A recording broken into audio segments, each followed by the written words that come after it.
On dit qu'on ne connaît vraiment une personne qu'en la voyant partir avec tout ce qu'on possède. Je suis rentré d'un voyage d'affaires, espérant un verre de vin, un dîner, et une étreinte chaleureuse de la femme que je pensais aimer. Au lieu de ça, j'ai trouvé un appartement vide. Pas de décoration. Pas d'électroménager. Pas d'argent. Même pas cette fichue machine à café. Juste une note. Ce qui a suivi fut une spirale de trahison, de vol, et une traque internationale qui m'a conduit des ruelles sombres de Lisbonne au quai de la Seine. Elle pensait pouvoir disparaître. Elle croyait que j'abandonnerais. Mais elle avait oublié qui elle avait épousé. Quand je l'ai retrouvée avec son amant, notre argent, et un croissant à la main, je n'ai pas seulement repris ce qui m'appartenait. J'ai tout pris. J'ai brûlé les ponts, versé du sel sur les cendres, et souri tandis qu'elle criait au tribunal. Mais reprenons du début. Je suis rentré à Lyon un jeudi soir après 2 semaines éreintantes à Shanghai. Mon vol était en retard, j'avais mal au cou après 12 heures coincé dans un siège central, et je sentais l'air recyclé de l'avion et le café infect de l'aéroport. Pourtant, j'étais de bonne humeur. J'avais conclu un contrat de 3 mois, celui qui assure les finances pour tout un trimestre, et j'avais hâte de surprendre Elodie. Je lui avais dit que je rentrais vendredi. J'avais prévu d'arriver un jour plus tôt, d'acheter des fleurs chez ce fleuriste qu'elle aimait près de la place Bellecour, peut-être prendre un dîner en chemin. Elle adorait la cuisine vietnamienne, alors je me suis arrêté à notre restaurant habituel, j'ai commandé son PH préféré et des nems. J'ai garé ma voiture, pris ma valise, et monté les escaliers de notre appartement avec le repas dans une main et un sourire idiot sur le visage. Ce sourire n'a pas duré. En entrant, je me suis figé. L'endroit était silencieux. Pas paisible, pas chaleureux. Juste étrange. Faux. Comme si l'appartement avait été vidé de son bruit, de sa vie, de ses couleurs. Et avant même de poser le sac de nourriture, j'ai compris, quelque chose clochait. Le salon était vide. Pas juste rangé par Elodie. Vide. Pas de télévision. Pas de console de jeu. Pas d'ordinateur portable. Le meuble télé était parti ou juste une trace nue sur le mur où il était fixé, et des lignes de poussière là où reposaient les enceintes. J'ai posé le repas sur le plan de travail et j'ai traversé l'appartement comme dans un rêve. La boîte à bijoux sur sa commode était ouverte et vidée. Le coffre sous le lit était vide de mes pièces d'or, les montres anciennes de mon grand-père, une grosse somme en liquide, tout avait disparu. Les tiroirs étaient à moitié tirés, pleins de cintres et presque rien d'autre. Notre dressing commun ressemblait à un magasin après le Black Friday, étagères nues, chaussures absentes, même son manteau d'hiver avait disparu. On était en mars. Même la machine Nespresso n'était plus là. Qui vole une machine Nespresso? Sur la table de la cuisine, une seule feuille de papier. Pas d'enveloppe, pas de signature. Juste 4 mots de son écriture. Ne me cherche pas. C'est fini. Au début, j'ai cru à une blague. J'ai même crié son nom, fort, comme si elle allait sortir du placard en riant. Rien. J'ai appelé son portable directement sur messagerie. J'ai envoyé un SMS. Non distribué. Je me suis assis sur le canapé et j'ai fixé le mur. L'appartement résonnait. Pas seulement de silence, mais de questions. Que s'était-il passé? Où était-elle? Pourquoi? Après 10 minutes à rester là, engourdi, je me suis levé et j'ai réessayé de l'appeler. Même résultat. J'ai ouvert Instagram. Son compte avait disparu. Facebook? Supprimé. Son email? Aucun nouveau message. Son contact professionnel était désactivé. J'ai appelé quelques amis communs. Camille, sa copine de yoga, a dit qu'elle n'avait pas eu de nouvelles d'Elodie depuis plus d'1 semaine. Paul, son ancien colocataire de fac, pensait qu'on était en voyage ensemble. Personne ne savait rien. Ou faisait semblant. Je me souviens être entré dans la chambre et avoir ouvert le tiroir de la table de nuit. Le mien contenait toujours mes bricoles au câble de charge, canif, vieux reçu. Le sien? Vide, sauf une épingle à cheveux et un mouchoir froissé. C'est là que la panique a commencé à s'estomper, remplacée par quelque chose de plus froid. Pas de la tristesse. Pas de la peur. De la clarté. Elle n'était pas partie précipitamment. Ce n'était pas une fuite désespérée. C'était calculé. Propre. Planifié. Réfléchis. Elle n'avait rien oublié ou elle avait même pris le téléphone de secours qu'on utilisait pour les voyages à l'étranger. Elle voulait que je trouve cet appartement ainsi. Pas d'explication, pas de fin. Juste un fantôme et un appartement vidé. J'ai dû relire cette note 100 fois. Ne me cherche pas. C'est fini. Mais j'avais déjà commencé à chercher. Le lendemain matin, je me suis réveillé raide d'avoir dormi sur le parquet. J'avais mal au cou. Le dos en compote. Mais c'était le silence qui me pesait le plus. Ce genre de silence qui ne dit pas juste que quelqu'un est parti mais qu'il ne reviendra pas. Je me suis levé, j'ai passé de l'eau froide sur mon visage parce que je n'avais pas envie d'attendre qu'elle chauffe, et je me suis regardé dans le miroir. J'avais une tête à faire peur. Comme un homme qui vient de rentrer chez lui pour découvrir un vol commis par quelqu'un qui connaissait son nom, sa date de naissance, et le code de son coffre-fort. J'avais besoin d'aide. Pas d'un psy. Pas d'un ami avec du vin et des mots gentils. J'avais besoin de quelqu'un qui travaille avec des faits. Alors j'ai appelé Mathieu. Mathieu et moi, ça remonte à presque 30 ans. On a grandi dans la même rue à Villeurbanne, joué au foot ensemble, réglé quelques comptes côte à côte. C'était le gamin discret, toujours les mains dans les poches, qui savait se faire oublier dans le chaos. Après le lycée, il s'est engagé dans l'armée, puis est entré dans la police. Il est devenu inspecteur, spécialisé dans les vols et fraudes à la PJ de Lyon. Je l'ai appelé et lui ai tout raconté. Il a marqué une pause de 2 secondes. Puis il a dit, viens au commissariat. Je n'ai pas posé de questions. Je me suis habillé, j'ai pris le strict minimum clé, portefeuille, téléphone mais je suis sorti. Pas de petit déjeuner. Pas de café. Juste cette pression sourde dans la poitrine, comme si quelque chose m'écrasait de l'intérieur. Mathieu m'a retrouvé sur le parking derrière le commissariat. On est entré. Pas de rapport officiel. Pas de questions sur mes sentiments ou ce que je pensais qu'il s'était passé. Juste les faits. Je lui ai parlé des objets disparus, de la note, de ses réseaux sociaux supprimés, des téléphones qui ne répondaient pas. Je n'avais pas à faire semblant, j'étais vidé. Mes mots étaient plats, mais il écoutait comme si c'était un homicide. Quand j'ai fini, il a dit « Donne-moi 1 heure ». On a eu de la chance, notre immeuble avait un système de sécurité récent, et Mathieu avait assez d'influence pour accéder aux caméras extérieures sans trop de paperasse. Je me suis assis sur une chaise en métal dans une salle de pause qui sentait le café brûlé et les nouilles réchauffées pendant qu'il travaillait. Environ 2 heures plus tard, c'était prêt. Les images étaient granuleuses, mais assez nettes. Horodatées, 2 jours avant mon retour. Après-midi.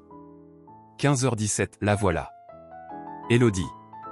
Elle sortait de notre immeuble, lunettes de soleil sur le nez, portant ce trench beige qu'elle mettait quand elle voulait avoir l'air chic. Une main serrait son grand sac fourre-tout, l'autre tirait une énorme valise à roulettes.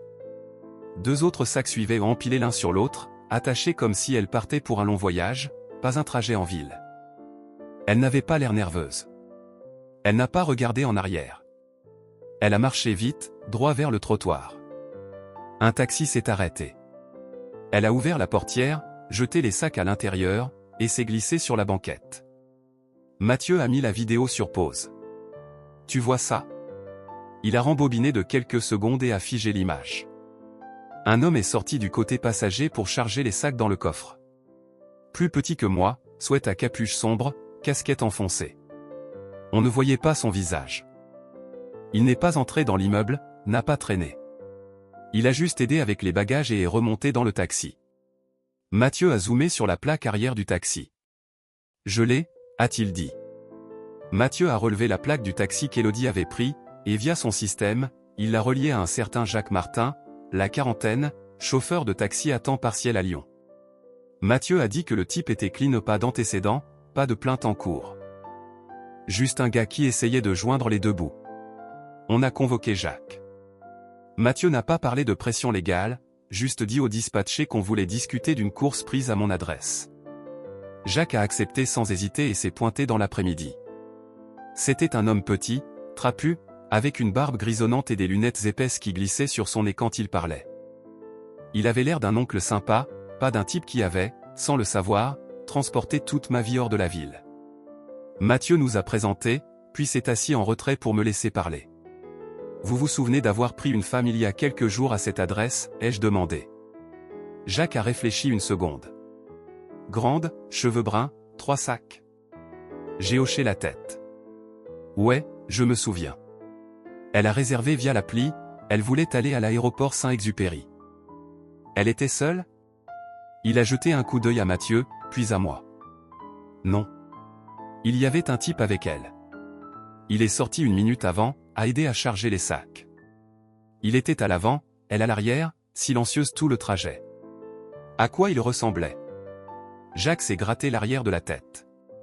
Blanc, la trentaine avancée, peut-être. Barbe. Casquette basse. Il semblait bien la connaître, mais ils n'ont pas beaucoup parlé une fois en route. Vous les avez entendus dire quelque chose sur leur destination? Il a secoué la tête. Pas vraiment. Le gars m'a demandé de prendre la route touristique jusqu'à l'aéroport, il n'était pas pressé. Mathieu lui a tendu un formulaire de consentement, qu'il a signé sans problème, puis a sorti ses logs de course pour ce jour-là. La prise en charge était horodatée à 15h17. Le dépôt à Saint-Exupéry à 16h05. Paiement par carte. Nom sur le reçu, Elodie L. J'ai fixé le reçu. C'était sa carte. Toujours active. Liée à notre compte joint mais pas pour longtemps. J'ai noté mentalement de bloquer tout ce que je n'avais pas encore gelé. Mathieu a tapé quelque chose sur son terminal et s'est adossé à sa chaise. Je vais vérifier les registres de vol à Saint-Exupéry ce jour-là, a-t-il dit.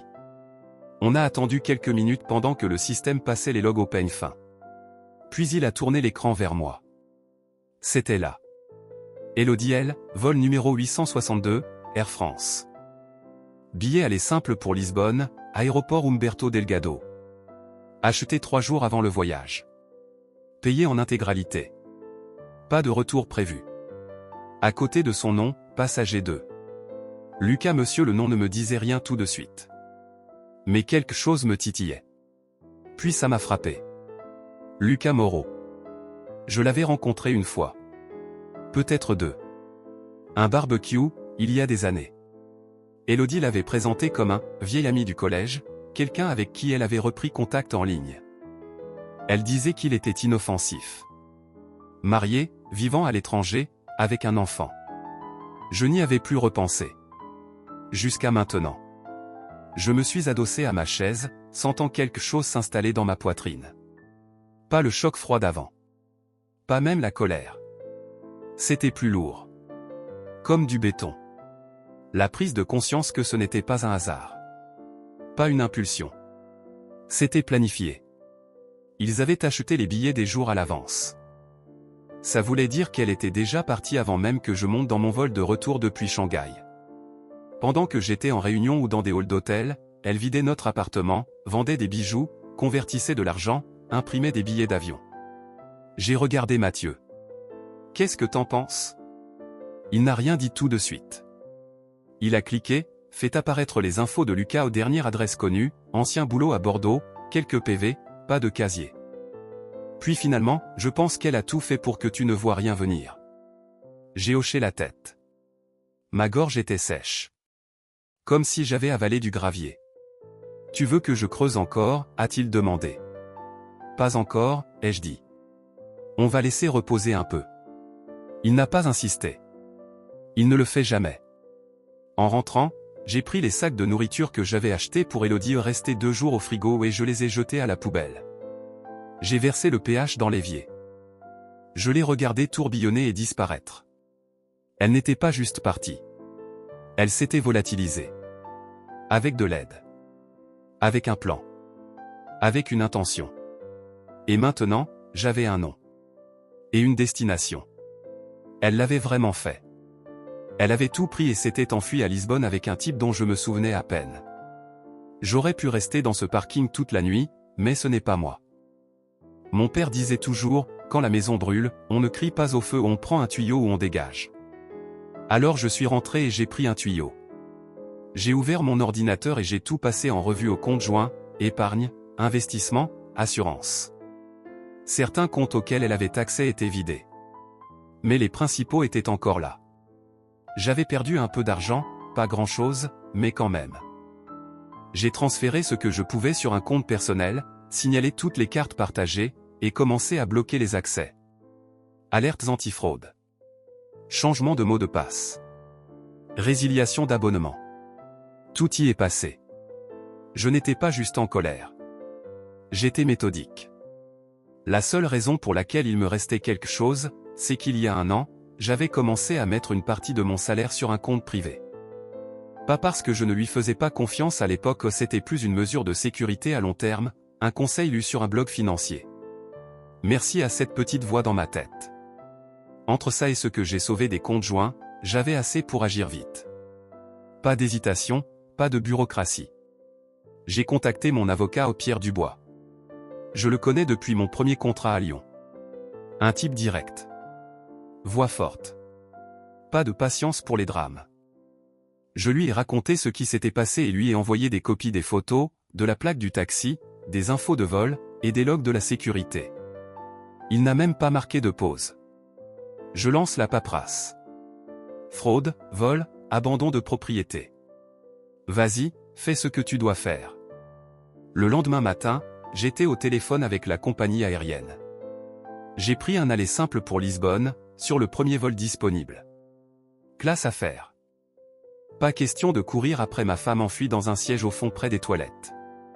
J'ai fait un sac léger, 2 chemises, 2 jeans, une veste, et un dossier rempli de documents, relevés bancaires, la photo du taxi, une impression de sa note, et des copies de notre certificat de mariage et de l'inventaire des biens.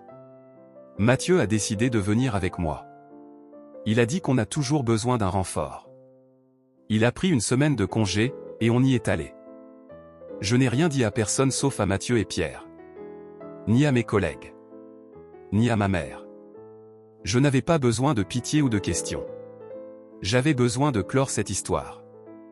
De justice, peut-être. Appelez ça comme vous voulez. Je devais voir son visage.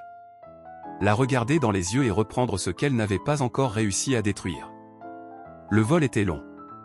10 heures en l'air, ça laisse le temps de penser trop, peut-être. On a atterri tôt le matin, heure de Lisbonne. Je ne me suis pas arrêté pour admirer les vues ou respirer l'air. La tour de Belém, les cafés, les pavés. Je m'en fichais. J'étais là pour une seule raison.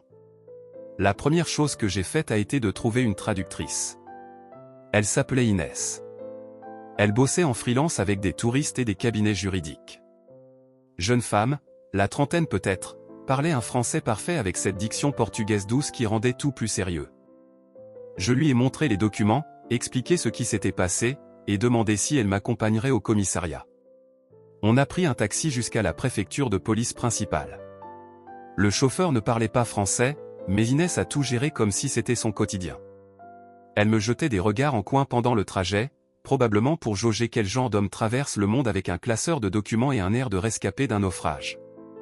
Je ne lui ai pas donné grand-chose. Je n'avais pas envie de parler. À l'arrivée, le commissariat était aussi animé qu'on pouvait s'y attendre. Des gens faisaient la queue dans tous les sens, des officiers allaient et venaient, l'air sentait le vieux bois et l'encre des photocopieurs. Inès m'a guidé à travers la sécurité, et après avoir expliqué notre but à l'accueil, on nous a dit d'attendre. Il a fallu 1 heure avant qu'on nous appelle. L'officier était un homme d'âge mûr, avec des yeux fatigués et une mâchoire rigide. Il portait son badge comme s'il pesait 10 kilos et avait l'air de quelqu'un qui avait abandonné les politesses des années auparavant. Il ne parlait que portugais, alors Inès a pris la parole. Je lui ai tout donné, le rapport de vol déposé à Lyon traduit en portugais par un contact d'Inès la veille, des copies du passeport d'Élodie, la confirmation du vol, les registres du taxi, les photos des caméras de sécurité, une impression de sa note, et un inventaire complet des objets volés. J'avais des reçus pour presque tout. Le reste était couvert par des déclarations d'assurance. Inès a tout organisé dans un dossier, bien rangé, et l'a posé sur le bureau de l'officier comme si elle présentait un plan d'architecte. L'homme a feuilleté le tout, grognant parfois ou posant de brèves questions en portugais. Inès répondait calmement, sans hésiter. J'observais ses yeux tandis qu'il parcourait les photos. Celle d'Élodie montant dans le taxi avec les sacs semblait l'intéresser particulièrement. Il l'a levée, l'a examinée, puis me l'a rendue. Puis Inès a ouvert son sac et en a sorti une enveloppe blanche toute simple. Rien d'ostentatoire. Juste épaisse. Elle l'a glissée sur le bureau. L'officier n'a pas scié. Il l'a prise, a ouvert un tiroir, et l'a rangée sans regarder dedans. Puis il s'est penché et a murmuré quelque chose à Inès, trop bas pour que j'entende. Elle a hoché la tête, sorti son carnet, et noté quelque chose. La réunion s'est terminée 15 minutes plus tard. On s'est serré la main, et il a promis, par l'intermédiaire d'Inès, de se pencher dessus et de nous contacter si quelque chose se présente. Ce qui, je le savais, voulait dire, vous aurez de nos nouvelles si ça en vaut la peine. Dehors, Inès et moi sommes allés dans un café à côté pour nous réchauffer. Il faisait gris, avec une petite pluie. Le vent traversait ma veste comme si la fermeture était ouverte. On s'est assis sous un auvent, et elle a commandé 2 cafés. Je regardais la rue, les passants pressés avec des parapluies et des bouquets emballés dans du plastique. Elle a fini par parler. Il m'a donné quelque chose, a-t-elle dit. Je me suis tourné vers elle. Quoi donc? Elle a sorti le bout de papier. Dessus, un nom. Une adresse. Un numéro de téléphone. Une location. Pas à son nom, bien sûr. Loué la semaine dernière sous un nom différent. Mais ils l'ont relié à l'homme que vous avez mentionné. Lucas. J'ai regardé le papier. L'adresse ne me disait rien, mais je reconnaissais le format du numéro. Fixe portugais. C'est en périphérie, a-t-elle continué. Quartier calme. Pas touristique. Surtout des locaux. Il a dit que c'est une location privée, pas un hôtel. Quartier discret. C'est tout ce qu'il a pu donner.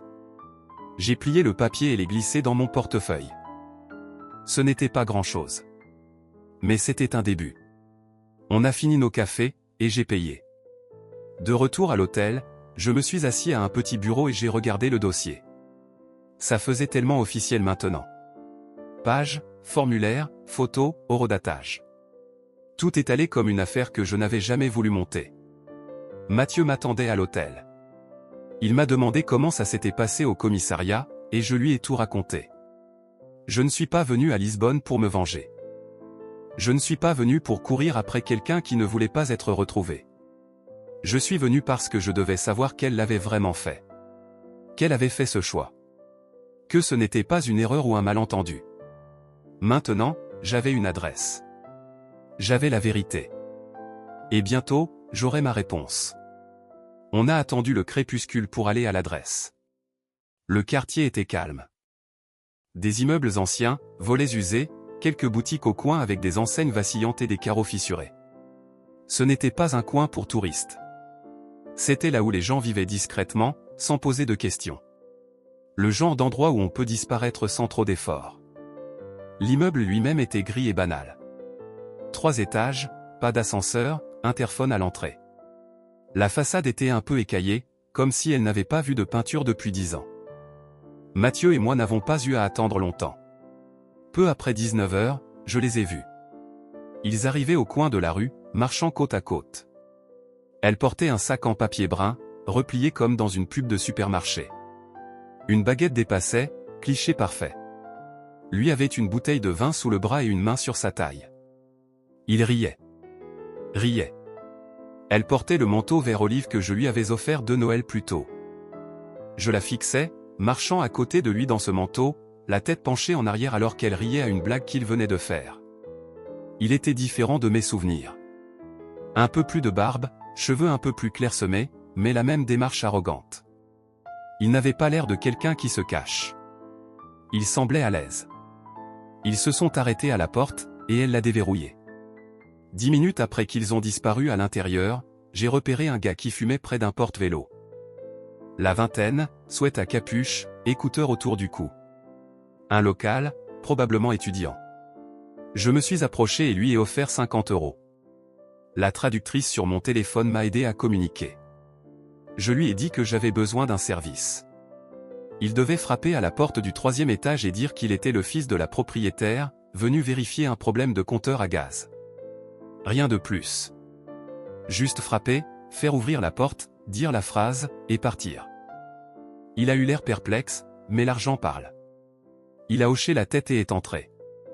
On a monté les escaliers en silence, 2 marches à la fois. Le couloir sentait le diluant à peinture et le pain chaud. Le gamin a frappé. Il a attendu. La porte s'est ouverte. Élodie se tenait dans l'embrasure. Même cheveux. Même visage. Mais différente. Plus légère, comme si elle avait abandonné la vie qu'elle avait avec moi comme un vieux manteau. Elle avait l'air choquée, pas à cause du gamin, mais en me voyant derrière lui. Ses lèvres se sont entr'ouvertes. J'ai foncé vers la porte. Le gamin s'est écarté si vite qu'il a failli trébucher. J'ai poussé Élodie avant qu'elle ne puisse dire quoi que ce soit. À l'intérieur, ça sentait le vin et l'adoucissant. Un disque jouait doucement en fond du fado portugais. Il y avait des bougies allumées sur la table. La même table où était éparpillé mon argent, mes affaires, ma vie volée. Mathieu a fermé la porte derrière nous et s'est adossé, bras croisés. Élodie a reculé jusqu'au mur près de la fenêtre.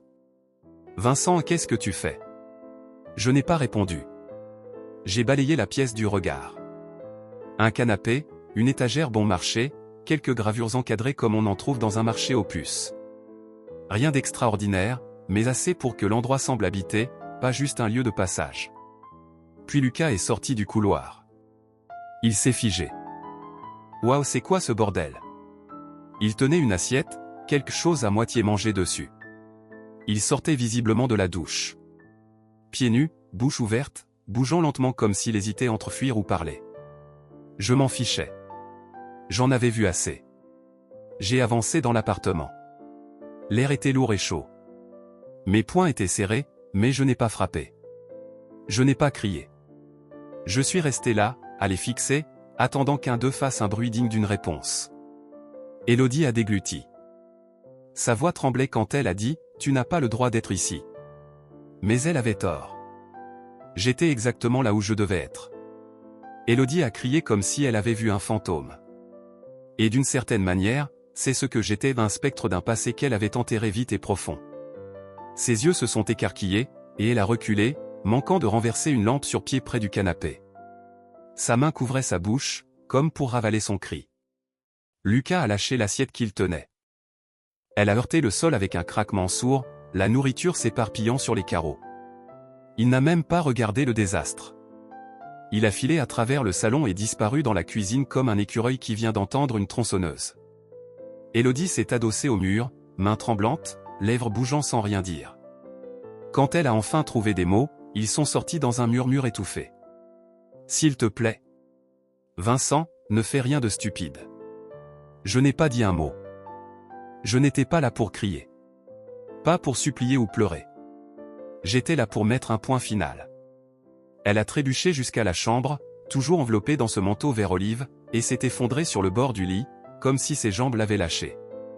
Elle s'est recroquevillée, genou contre poitrine, et m'a fixé avec un regard entre panique et culpabilité. « Ne me fais pas de mal, a-t-elle dit, la voix tremblante. S'il te plaît. S'il te plaît, ne. » Je n'ai pas levé la main. Je n'ai même pas haussé la voix. Je me suis détourné d'elle et j'ai commencé à fouiller l'appartement. Premier arrêt, le placard dans la chambre. Une garde-robe basique.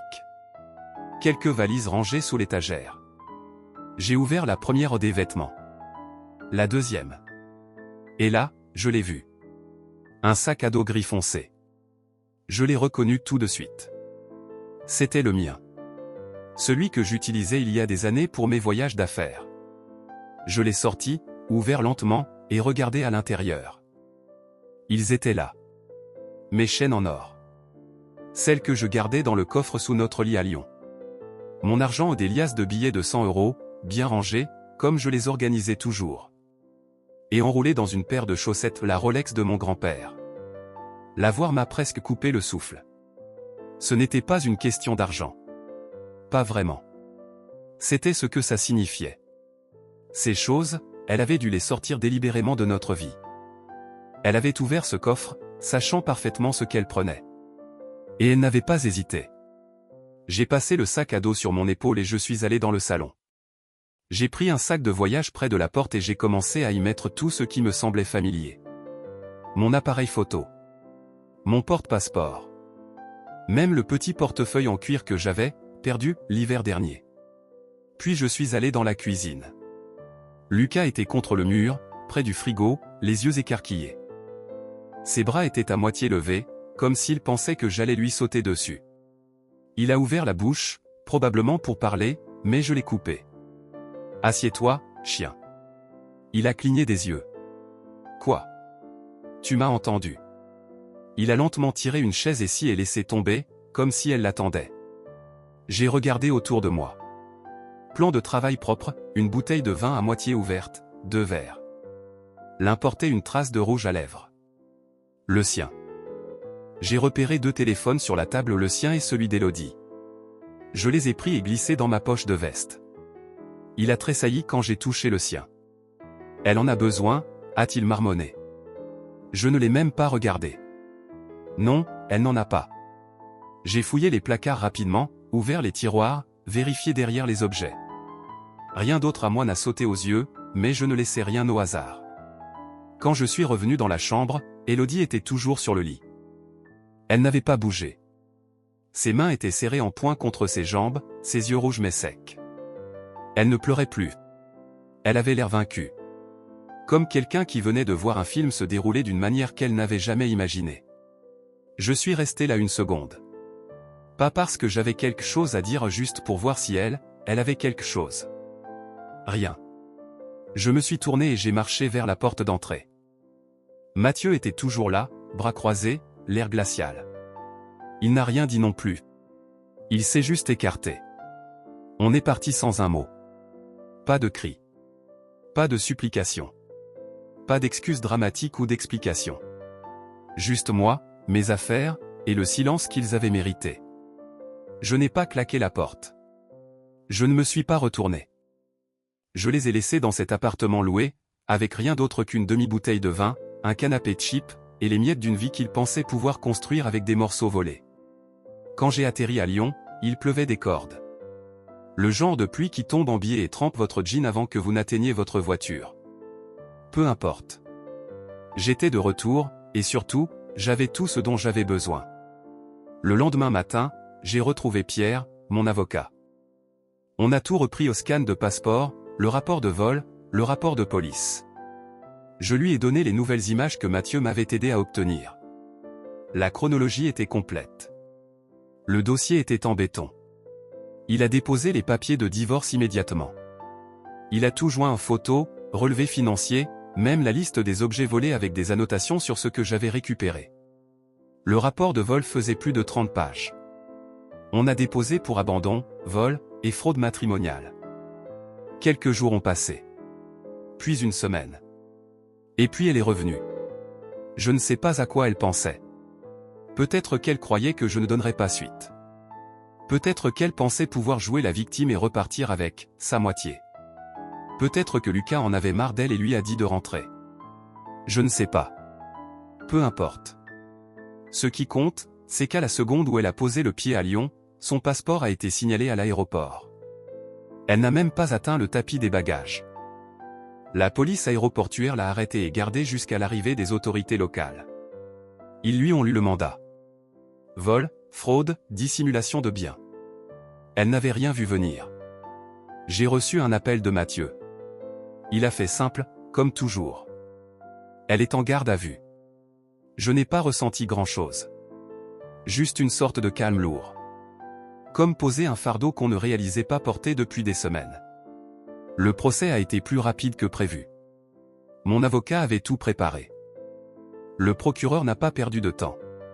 Ils ont présenté mes rapports, la liste des objets volés, les photos de ce que j'avais récupéré à Lisbonne, et la piste financière. Aussi, tous les relevés des transactions où elle avait retiré de l'argent. Élodie était assise à la table de la défense, en combinaison grise, bras croisés, cheveux attachés comme quand elle faisait le ménage à la maison. Pas de maquillage. Pas de sourire forcé. Juste un visage fatigué, plus petit que dans mes souvenirs. Elle a essayé de dire que c'était un malentendu. Que c'était des biens matrimoniaux. Qu'on était encore légalement mariés quand elle est partie, donc elle n'avait rien volé. Mais le juge n'a pas mordu. Pas de revenus. Pas d'emploi depuis 3 ans. Aucune preuve qu'elle ait payé pour quoi que ce soit. Les bijoux? Achetés avec mes primes. Les appareils électroniques? Reçu à mon nom. Les pièces d'or et la Rolex? Hérité. Documenté. Enregistré. Le juge lui a demandé ce qu'elle avait contribué à tout ça. Elle s'est tue. Le procès n'a pas traîné. Les preuves parlaient d'elles-mêmes.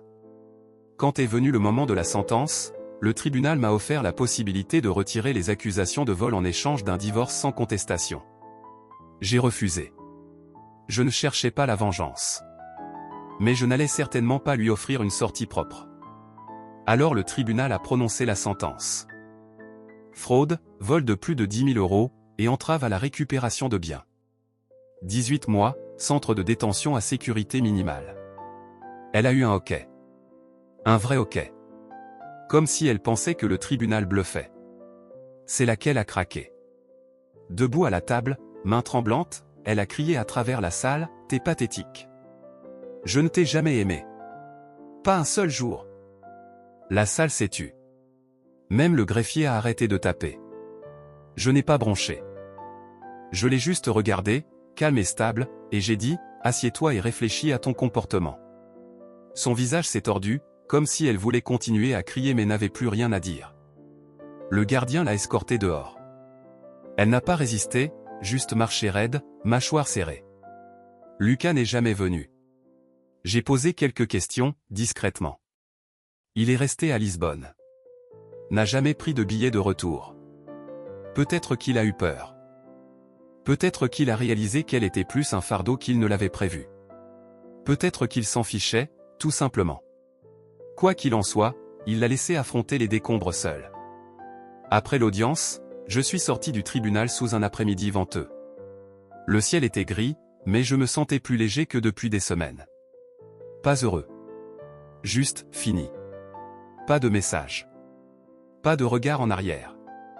Pas de culpabilité persistante. Juste la route devant moi et la certitude que j'avais fait face, fait ce qu'il fallait, et terminé ce qu'elle avait commencé. Partagez votre opinion dans les commentaires, la peine de prison était-elle justifiée dans cette affaire, ou le divorce aurait-il suffi? Si vous avez aimé cette histoire, abonnez-vous à la chaîne et likez-la.